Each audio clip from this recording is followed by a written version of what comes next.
I woke up, I hear a big crash and a window crashing noise. I thought my first thought was some car must have ran into the house.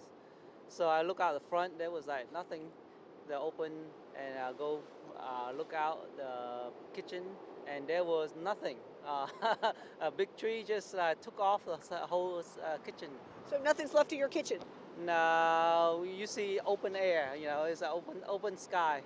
Well, thank goodness it didn't come down in your bedroom. Exactly. Yeah, that's my first thought, and yeah, we're so happy that it didn't hit any just the kitchen only.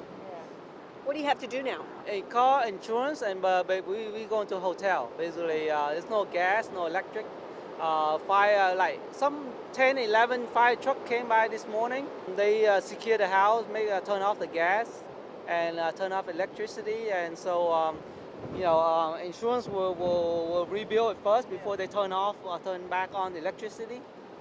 So we won't be able to, the house won't be able to be livable until then.